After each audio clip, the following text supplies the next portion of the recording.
Hello, my name is Paul McLaughlin, and I worked at the Atlantic Gelatin Company from 1953 to 1992. It is my pleasure to represent the thousands of men and women who played a part in the 97-year history and success of the Atlantic Gelatin, affectionately known as the Jelly. This film is dedicated to them.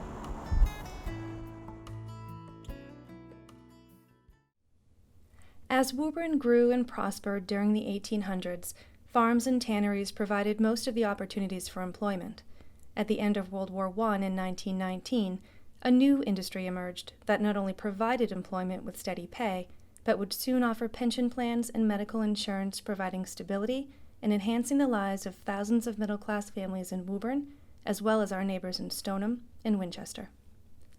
The Atlantic Gelatin Company, or more affectionately known as the Jelly, became a manufacturing giant.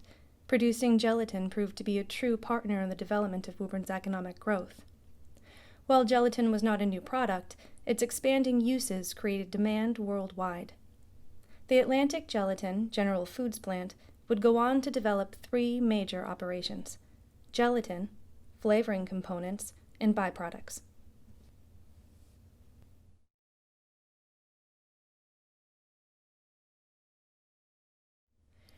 Joseph H. Cohen, founder of the Atlantic Gelatin Company, whose life story could have been titled The American Dream, was born in Lithuania, Russia in 1890. He was the youngest of 13 children, and in 1895, Joseph and the Yomtov family emigrated to the United States. Upon their arrival, his new last name would now become Cohen. Settling in the West End of Boston, Joseph sold newspapers in grammar school and continued through his teenage years while attending English high school.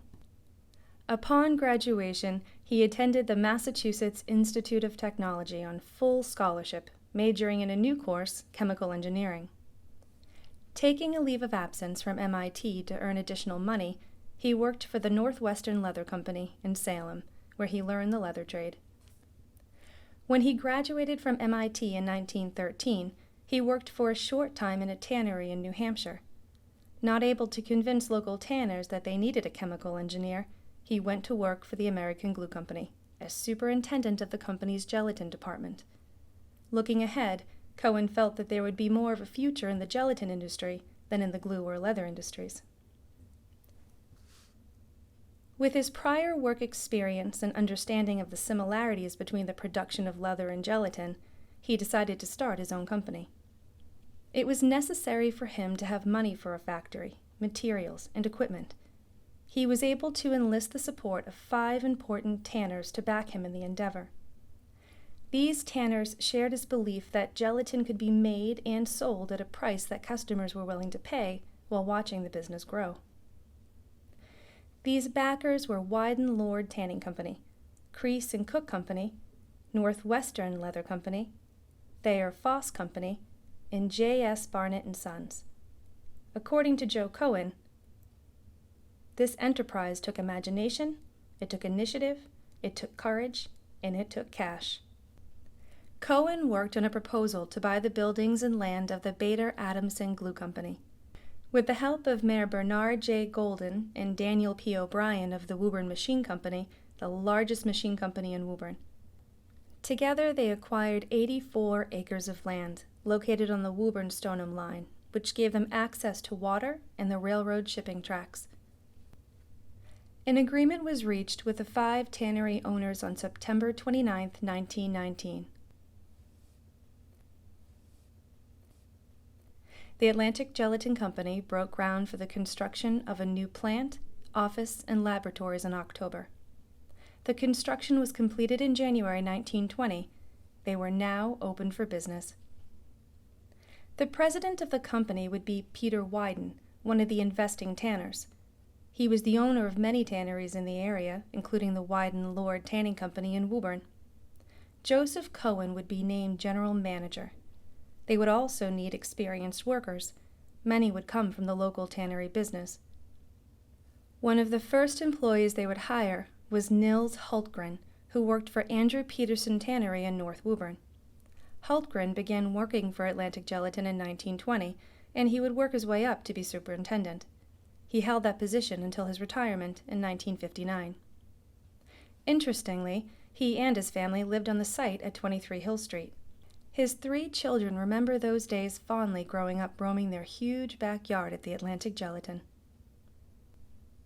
The problems of production and quality were great at first, but Cohen persevered, and the company broke even in their first year with production capacity at 1 million pounds. As good fortune would have it, the Atlantic Gelatin would sign a contract with Genesee Pure Food Company of Leroy, New York on November 10, 1922, calling for them to deliver a total of 3 million pounds of gelatin over the course of the next 3 years at a cost of 35 cents per pound, becoming their first major customer. Genesee Pure Foods, who owned the Jello product since 1900, launched a sizable advertising campaign to promote Jello. This campaign brought them great success, and Jello very quickly became America's most famous dessert and a household word. In 1923, Genesee Pure Foods Company was reorganized as the Jello Company, and in 1925, the Jello Company was sold to Postum Cereal Company of Battle Creek, Michigan. This merger resulted in the creation of General Foods Company in 1929. With the Jello dessert so successful, it created a greater demand for gelatin.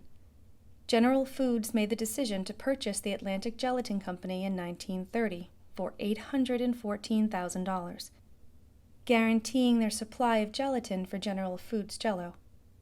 Atlantic Gelatin would now be known as Atlantic Gelatin, division of General Foods Corporation. During the Depression era in the 1930s, various industries, especially local tanneries, were slowing down production. With a local high unemployment, the Atlantic Gelatin still offered steady work and operated the plant on a 24-hour basis right up until the dawn of World War II.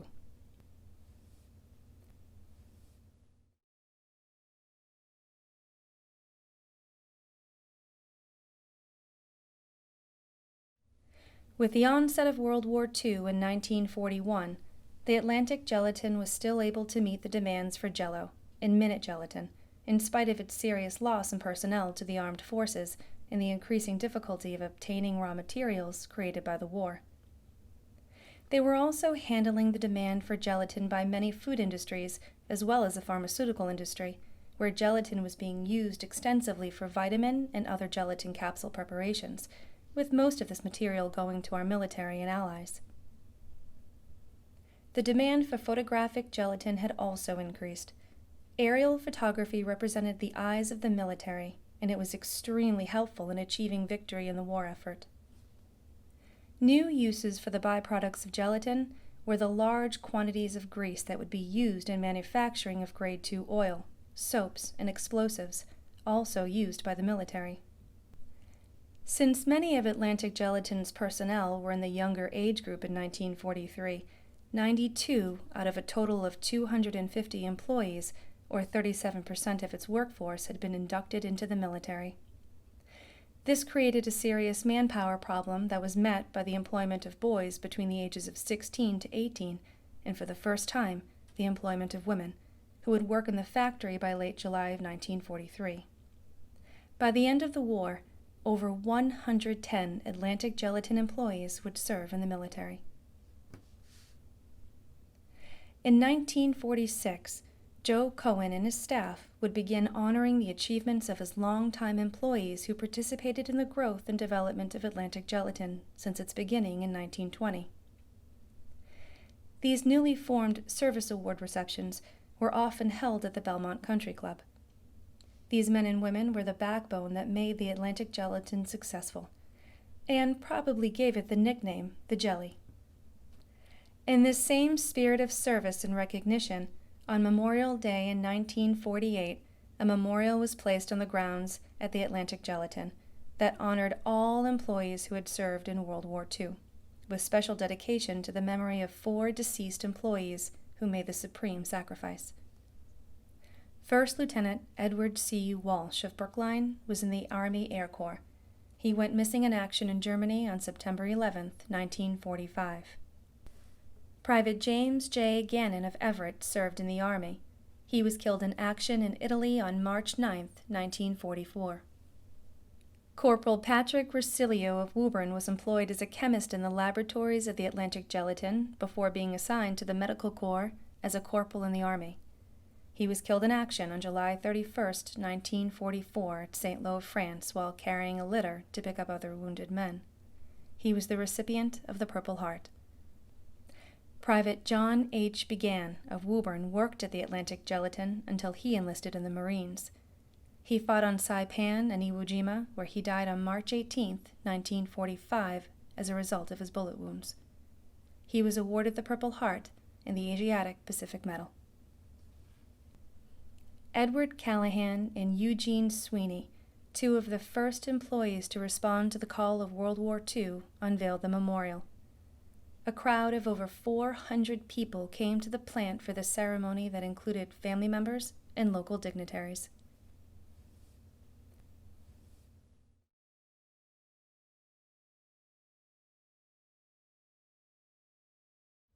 In the 1950s, veterans were returning from World War II and the Korean War, and during this post-war economic boom, men and women were looking for jobs that offered good wages, job security, and benefits. The jelly was one of the industries in Woburn that offered this opportunity and would see its workforce rise to over 500. Many would find work in the vat room, shipping room, office, laboratories, and maintenance department. Generations of families would work at the jelly. Families like the Mengeles and Solares of Stoneham. Joe Cohen stated, "An organization like Atlantic Gelatin is not an impersonal, abstract institution.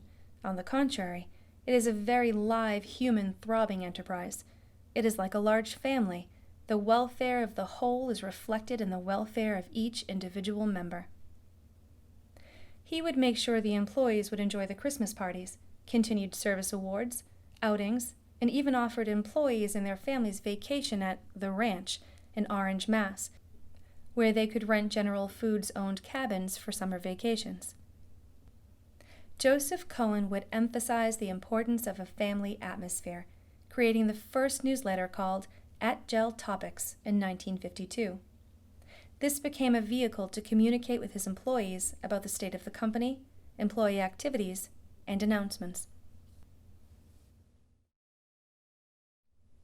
The first Family Day was held in October 1952, when over 600 Atlantic Gelatin family members would be part of the first plant tour.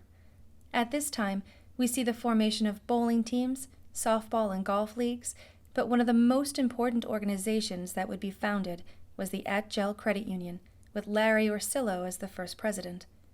Many jelly families would come to rely on this credit union for many years to come. Joe Cohen's objective was to make the Atlantic Gelatin a good place to work, a safe place to work, and a secure place to work.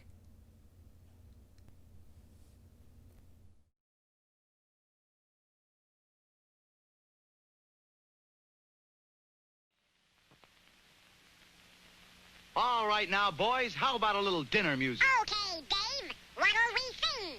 How about lamb chop hot? I like the hot potato polka. I want lima bean blues. Don't be silly. We're going to sing the What's for Dessert Jello song. Ready, Theodore? Ready? Simon? Ready. Alvin?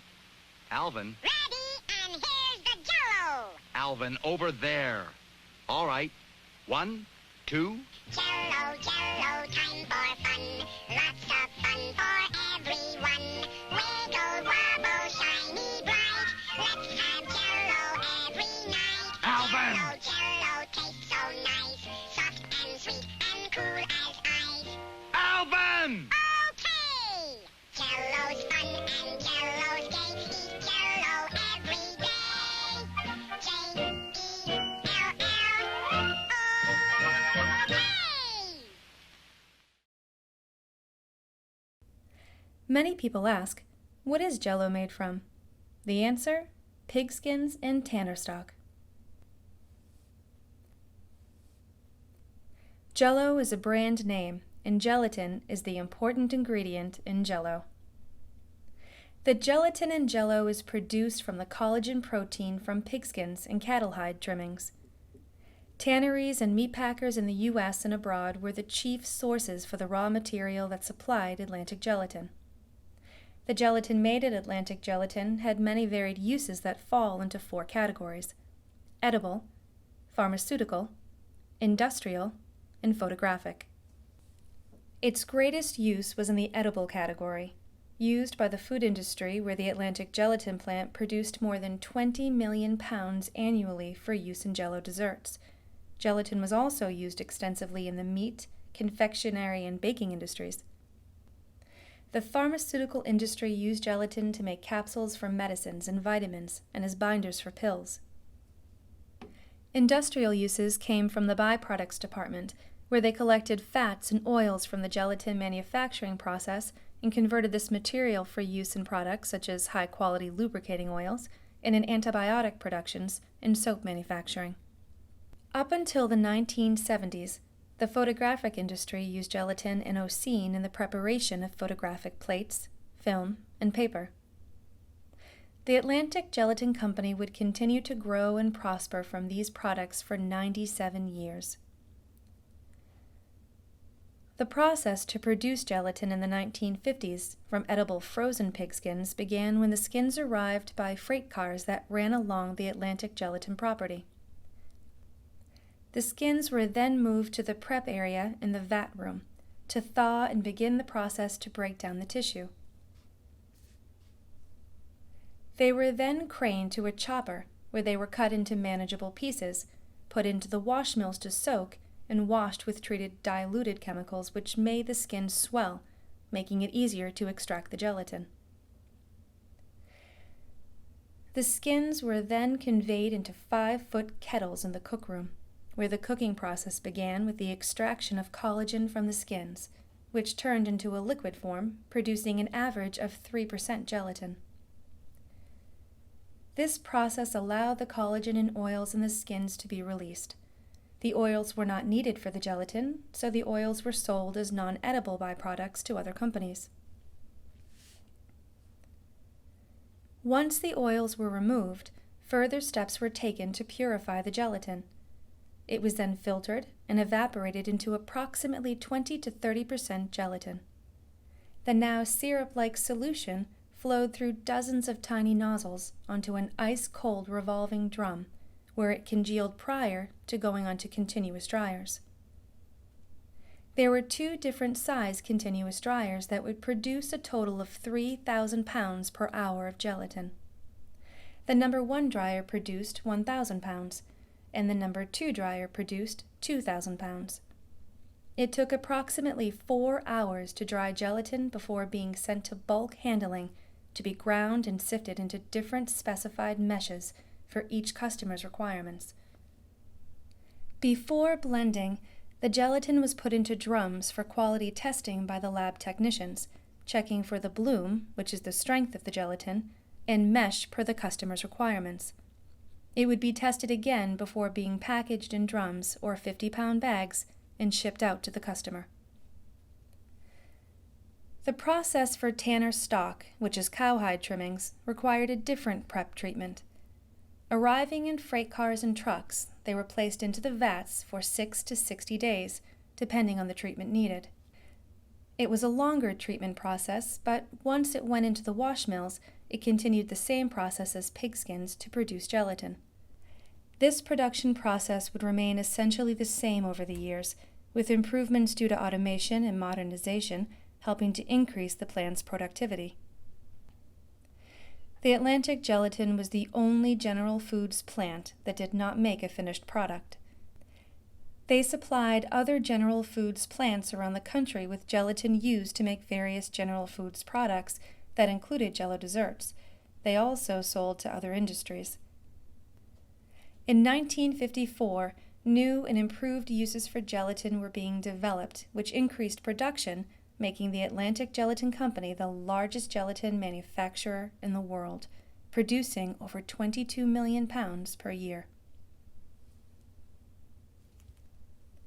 Joseph Cohen stated in 1954, "It may be well said that the development of the gelatin industry in the U.S. has paralleled the remarkable growth of our country as a whole, and that Woburn has contributed toward this achievement more than any other American community. Woburn was, in fact, the logical place for a successful gelatin company, because it was for many years the world's largest hide and leather center, and therefore a great source of supply of raw materials for the production of gelatin. Massachusetts was the gelatin capital of the world."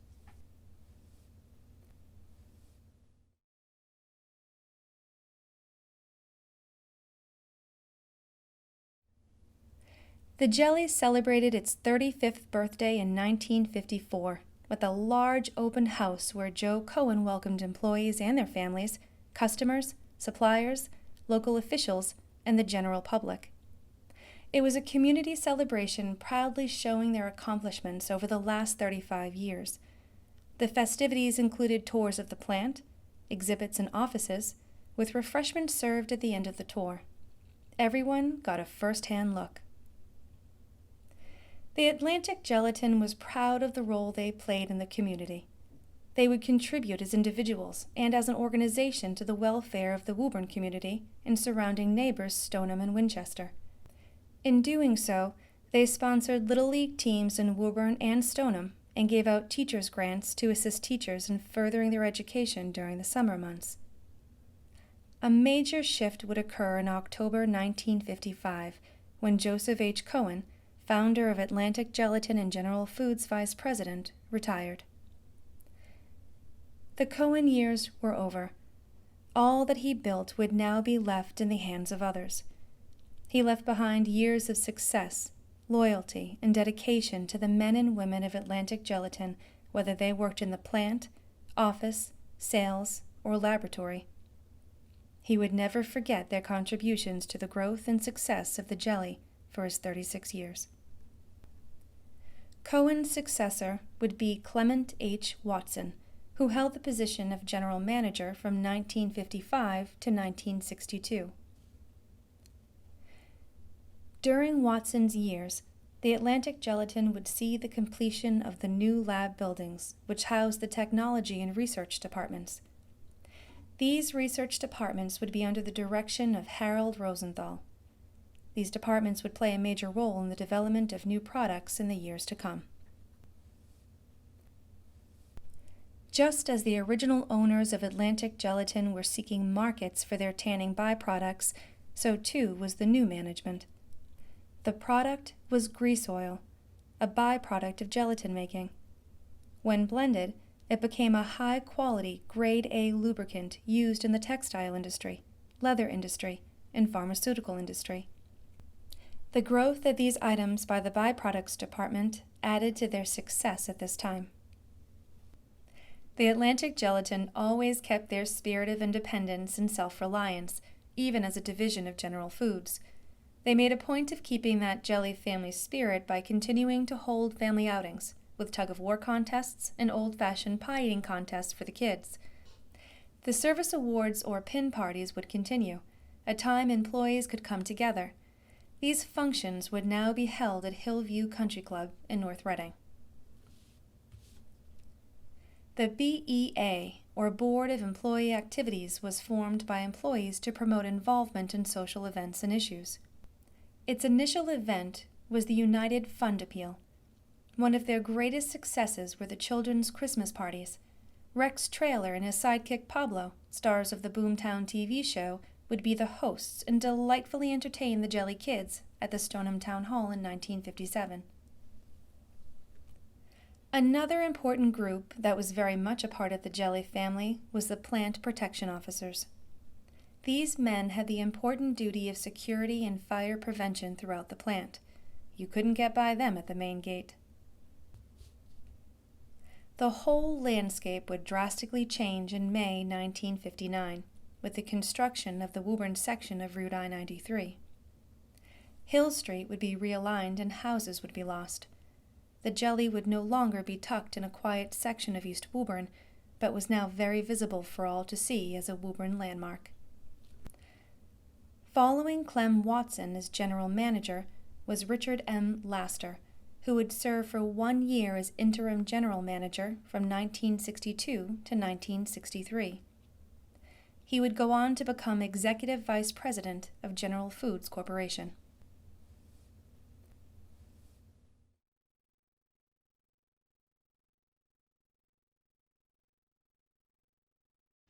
Hey, Barn, look what Aunt Bee just brought by. Lemon meringue pie made out of Jello lemon pie filling. Have a piece. Oh, Andy, you know how the new mayor feels about eating in the office. But this is smooth, creamy Jello lemon pie, easy as you know what to make. Have some. Well, Aunt Bee got the recipe off a box of Jello lemon pie filling. See, there's recipes on every box. yeah, well, if that new mayor comes in here, I'm going right under the desk. Oh, howdy, Mayor. Barn, look at... Try Jello pudding and pie filling. A creamy, easy answer to what's for dessert. Good. I appreciate it, and good night. The beginning of the boom years started with Russell Monblow. During his years as general manager from 1964 to 1979, the jelly would experience increased sales and modernization. He initiated the transfer of the 90-foot tapioca starch tower purchased from the Walter Baker Chocolate Company in Dorchester in 1965. Several of their supervisors would also join the Atlantic Gelatin, such as John Buckley, Art Gaffney, Ray Cox, and Joe Butler. This would bring a new business into Atlantic Gelatin, supplying starch for the General Foods pudding products such as Jello pudding and pie fillings. The starch tower would be completed and operations would begin in 1966 and continued until the late 1980s when the tower closed and the starch operation ceased. Another addition was the new balloon warehouse built in 1968 as a storage facility to hold dry animal hides and other raw materials. It was 220 feet long, 60 feet wide, and 35 feet high. Safety in a manufacturing plant is always critical, and while safety standards had always been an essential work component in Atlantic Gelatin, avoiding accidents throughout the plant came to the forefront. Signs and posters were everywhere. Safety in mind leaves accidents behind were constant reminders to the employees.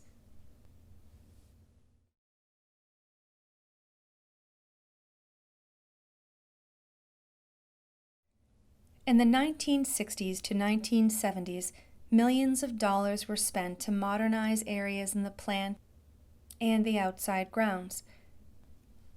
The shipping room would see a new automated bagging machine and palletizer, all to enhance efficiency with the process. Prior to 1972, General Foods completed its new steam generating system that reduced air pollution. This new steam generating system became known as Russell Station. During this time, the Atlantic Gelatin would receive complaints about the smoke going into the atmosphere.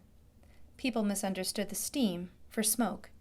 It was not pollutants, but water vapors from the cooling towers. Many may remember the old steam whistle that was once mounted on the power plant that signaled no school. The whistle came from an old Boston and Maine Railroad steam locomotive, Lily Pond's. Since water was an essential element in the manufacturing process, Atlantic Gelatin was diligent in securing and protecting its water supply. Atlantic Gelatin had its own wells on the property, providing most of the required water, plus it owned Walker's Pond. An underground well line was constructed from this source on Monville Avenue. Although Sweetwater Brook flowed through the property from Stoneham under Route 93, its water was not used. Water needs were supplemented from the MWRA. With the need for greater energy conservation and the soaring price of fuel, it was an ideal time for Atlantic Gelatin to build a co-generator utility plant in 1978. This would give them uninterrupted electricity at an economic rate. Self-generation had arrived at the jelly. Monblow would invest in improving the grounds for all employees to enjoy and visitors to see. He, too, recognized the importance of continuing with formal service award dinners. rewarding employees for their years of hard work and honoring new retirees for their years of loyalty to the jelly. One of the biggest family days came in 1969, when Atlantic Gelatin celebrated its 50th birthday. On this occasion, Montbleau would remind his employees and guests that Atlantic Gelatin was still the largest gelatin plant in the world.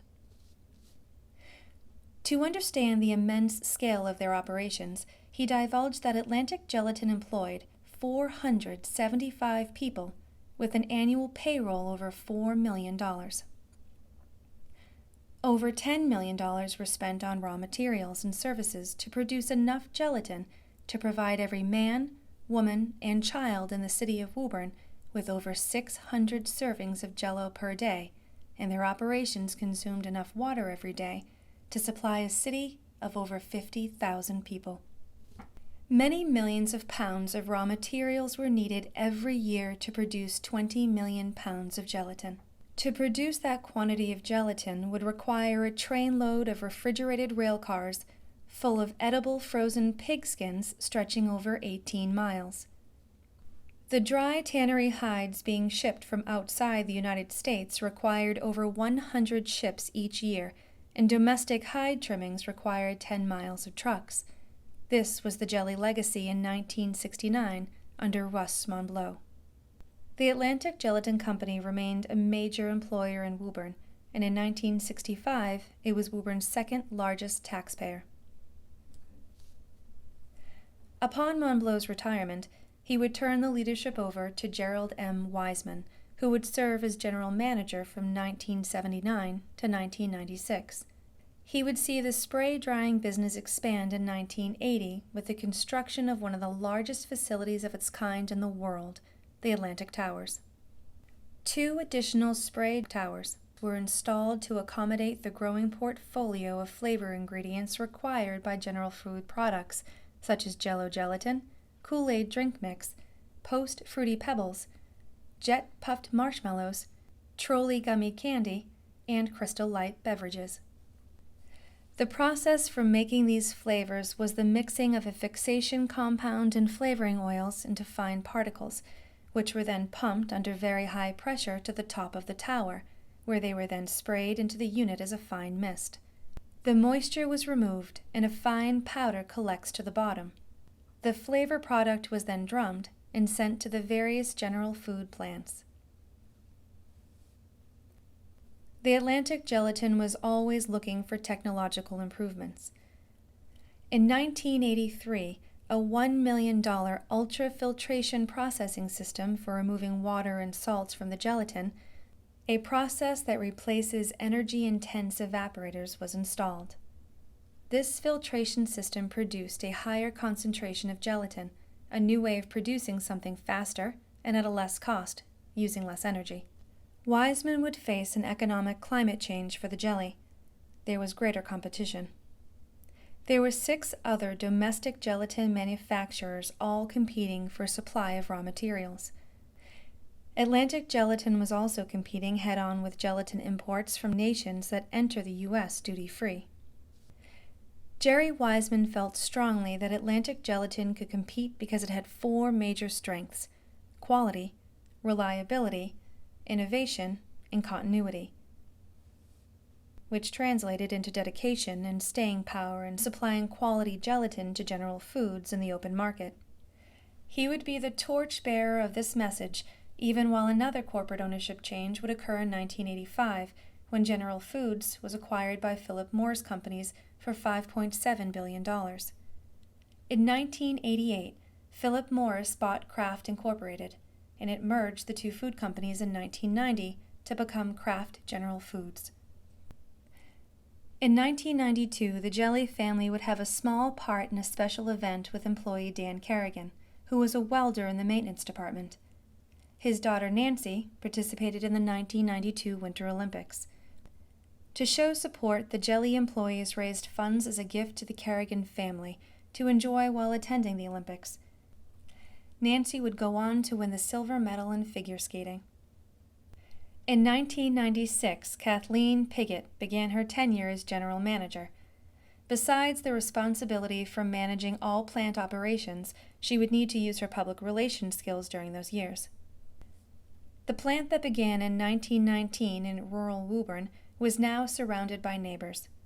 Complaints of odors, air contamination, and waste disposal were delivered loud and clear. While each complaint did not rise to catastrophic levels, many did impact neighborhood quality of life, and each one garnered publicity. This community still felt the pain of Woburn water contamination of earlier years and would not allow a repeat of this catastrophe, so every concern was publicly raised. Atlantic Gelatin faced each issue head-on. A 24-hour community hotline was set up. Recognizing that the main sources of odors came from the oil and fat byproducts and the spray drying and blending of fruit flavors, an odor control management program was introduced. Atlantic Gelatin upgraded their odor control equipment as well as their air pollution control equipment called scrubbers. They handled disposal of byproducts from gelatin manufacturing by recycling off-site. Atlantic Gelatin was still an industry leader, producing many gelatin products for General Foods. A positive and optimistic outlook still remained at the plant. With Kathleen Piggott, social activities continued, and a momentous birthday occurred in 1997.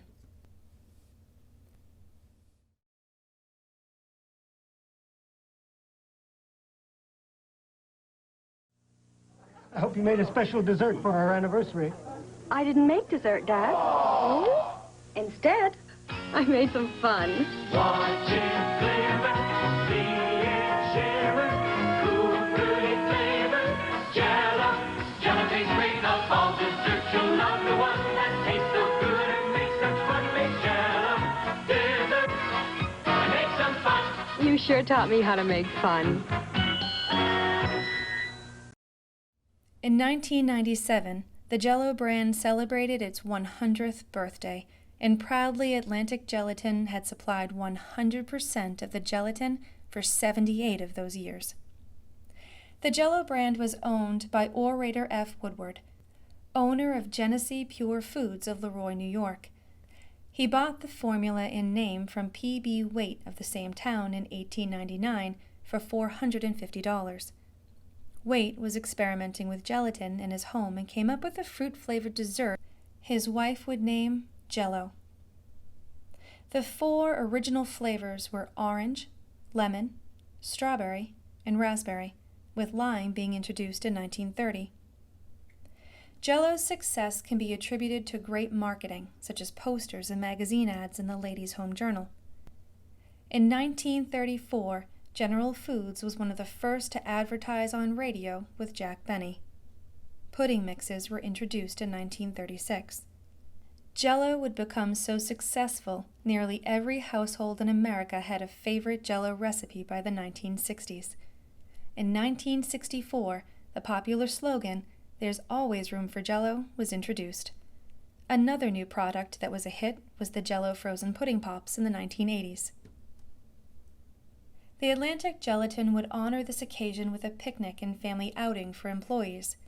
It was a time to remind everyone that the success of Jello would not have happened if not for the 78 years of hard work from the men and women at the jelly. In 2006, Dennis Gordon would lead Atlantic Gelatin for 3 years until Jane Hoyt arrived. Unfortunately for Hoyt, the signs may have been there that a change was coming. She would get notification in 2014 that the jelly would be closing in 2016. Hoyt would first oversee the closing of the gelatin plant and then the flavor towers.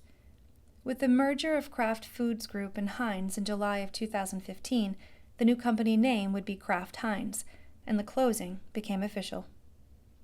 There are many reasons for the closing, but with competition from abroad with cheaper costs and lower production levels, this made the closing the necessary business decision.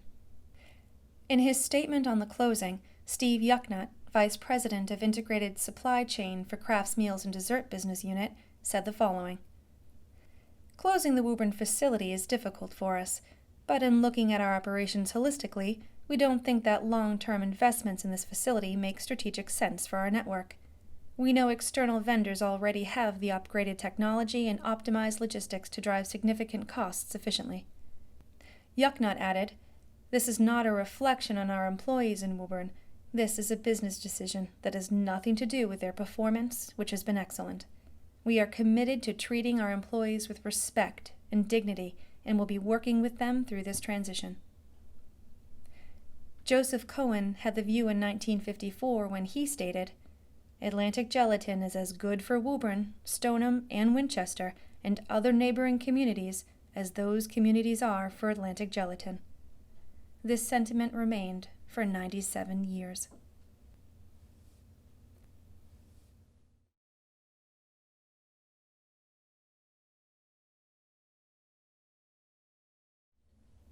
At one time, the Atlantic Gelatin Company was the largest gelatin manufacturer in the world. A good year produced 18 million pounds of gelatin. A great year produced 22 million pounds. In 2015, its last year of production, the company produced approximately 12 to 14 million pounds. Like so many other manufactured products, gelatin can now be produced elsewhere in the world at a lower cost. While the plant, its buildings, and land will eventually be replaced and new development will occupy the area, the Friends of Woburn veterans, under the direction of Larry Giuseppe, ensured that the memory of the Atlantic Gelatin Company would have a permanent historic place. The World War II memorial that had been on the grounds of the company since 1948 was moved to a green space opposite the Goodyear School and was rededicated as Jelly Square in June 2016, with family members and former employees in attendance. The Atlantic Gelatin Company closed its doors forever in April 2016, but the memory of Atlantic Gelatin will remain in the hearts and minds of thousands of hard-working men and women who will proudly say, "I worked at the Jelly."